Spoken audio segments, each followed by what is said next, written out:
জগন্নাথ বিশ্ববিদ্যালয়ের প্রাণিবিদ্যা বিভাগের এই ল্যাবটি কতটা ঝুঁকিপূর্ণ তা এই ছাদের দৃশ্য দেখলেই বোঝা যায়।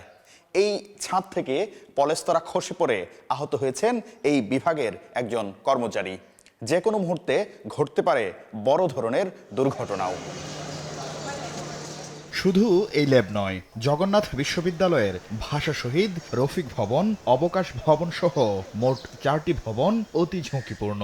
বারান্দা ও ক্লাসরুম সহ বিভিন্ন স্থানে খসে পড়েছে পলেস্তারা। কখনো দেয়াল ও ভীমেও দেখা যাচ্ছে বড় ফাটল, এমনকি আহত হচ্ছেন কেউ কেউ। তবু সামান্য সিমেন্টের প্রলেপ আর জোড়াতালি দিয়ে ঝুঁকিপূর্ণ এসব ভবনে পুরোদমে চলছে শিক্ষা কার্যক্রম। তাই ভূমিকম্প বা বড় দুর্ঘটনা ছাড়াও সবসময় আতঙ্কে শিক্ষার্থীরা।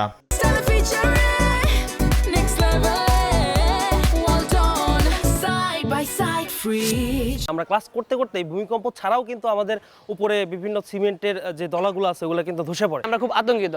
আমাদের মনে হয় যে জগন্নাথের স্টুডেন্টরা মেন্টালি হচ্ছে যে ধরে নিয়েছে যে কোনো মুহূর্তে আমাদের এখানে একটা বড় ধরনের ট্র্যাজেডি হবে। আমরা সেটাকে অনেকে উল্লেখ করেছি যে কোনো সময় এখানে জগন্নাথ ট্র্যাজেডি হতে পারে। তো বিশ্ববিদ্যালয় প্রশাসন থেকে হচ্ছে যে তেমন কোনো পদক্ষেপ চোখে পড়ে নাই। এ ধরনের ম্যাসাকার মোকাবেলা করার জন্য যে ধরনের প্রোটেকশন ব্যবস্থা দরকার, শিক্ষার্থীদের নিরাপত্তা দেওয়া দরকার এবং শিক্ষার্থীরা যে বিষয়গুলো দেখে আশ্বস্ত হতে পারে, কোনোটাই জগন্নাথ বিশ্ববিদ্যালয়ে বিদ্যমান নেই। উপাচার্য বলছেন, ভূমিকম্পের পর শিক্ষার্থীদের নিরাপত্তা বিবেচনায় সরাসরি ক্লাস বন্ধ করে চালু করা হয়েছে অনলাইন ক্লাস।